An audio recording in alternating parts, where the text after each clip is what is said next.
Hello, our esteemed viewers, and welcome to our top-notch education consultancy program. And I would like to share certain nuggets for our teachers this afternoon. And I believe that this will go a long way in probing our thinking so that at the end of the day, we make some serious decisions on education matters. Today, I would like to talk about the subject of Edu-Preneurship. And I'll be asking some questions that is it possible for a teacher to teach and involve in businesses that are related to education at the same time and earn an extra coin? I believe this is possible because I'm talking against the background of the little salary that the government offers the teachers and also the high taxation regime that has recently been introduced by the government.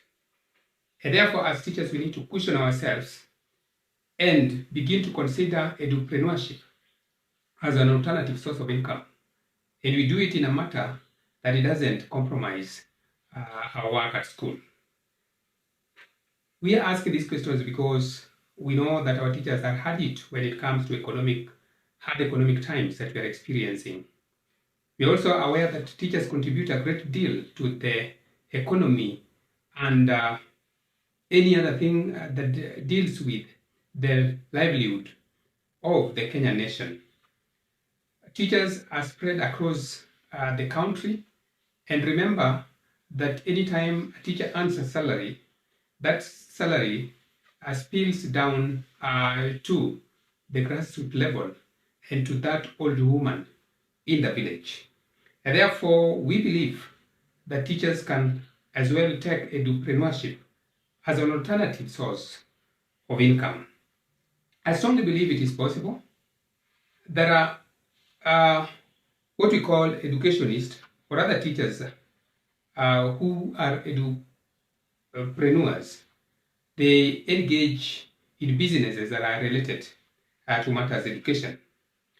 And I want to give possibilities of these businesses that are related to education that teachers can do comfortably and still earn an extra coin. Number one is writing books. I want to implore our teachers that there are so many people outsiders that are now coming into education sector to challenge them. They are writing books on behalf of the teachers, and yet teachers are the ones who are teaching our children.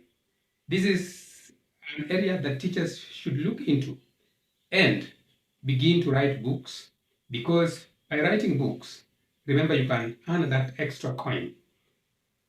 We are moving towards CBC, and there are not enough materials that have been written for CBC. Of course, the designs have been made by Kenya Institute of Curriculum Development, but again, not so much has been written. I've been looking at the designs that have been made by Kenya Institute of Curriculum Development. So far, the ones that have been designed go up to class 7.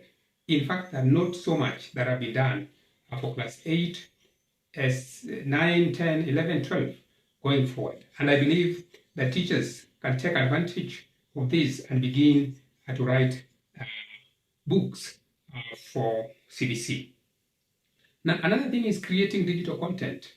And creating digital content actually earns. I believe strongly that we can do this. There are so many social media platforms where teachers can earn an extra coin. You can actually open a YouTube account and probably begin to gain subscribers. And finally, YouTube has a way of paying if you reach certain subscribers or even certain viewers. So I believe this is an area that teachers can take advantage of and probably do very well in. There is podcast. You can do some work, maybe two teachers doing some podcast and actually helping the teachers and our students. And this will go a long way, and teachers can earn extra coin from what we call the digital content. We can create digital content and still be effective teachers, because digital content does not need you to get out of school. You can still create digital content even at the comfort of your staff room, even at the comfort of your office. These are possibilities, and teachers must take advantage of the same to cushion themselves against the hard economic times. Teachers can also involve themselves in what we call the learning supplies. I believe this is a business that teachers can do very comfortably because they have networks with schools. This is possible if they can do supplies. Of course, sometimes they talk about the finances, but I know of institutions or the circles that support the teachers. Like, for instance, the teachers that teach at high school have Mwalimu Circle. They can come as a group, as investors, and do serious business, probably trying to establish a supplies kind of business and supply institution with some materials that are needed by our schools. Now, there is also the possibility of starting what we call teaching online. This is now a possibility, and many teachers are doing it through Zoom, through other social platforms.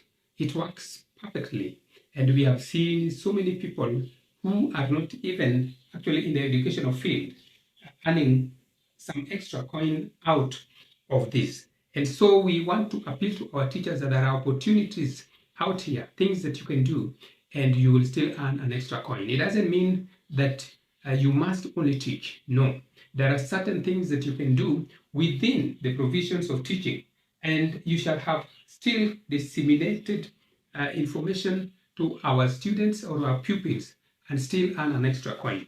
So we want to appeal to our teachers to be proactive when it comes to these issues, because I believe strongly that there are certain things that we can do, because we are hard hit by the hard economic times. We are hard hit, and therefore the taxation regime that has been implemented by the government, the housing levy, and other levies that have been put on the shoulders of the teacher by the government is actually adding some more weight to the weight that the teachers already have. So my appeal is that our teachers should take advantage of certain edu-preneurships that are within their reach. Now, there is also the possibility of trying to design online courses. I've seen this, some teachers are doing it, and I believe that teachers can take advantage. Remember, the teaching force is over 300,000. And you can imagine that kind of force and that kind of network and that kind of clientele, or you call them the customers, that the teachers can write to. If you add that to our parents and our students, it is a market that is over 1 million. So I want you to think along these lines, our teachers, even as you are getting ready to come back to school.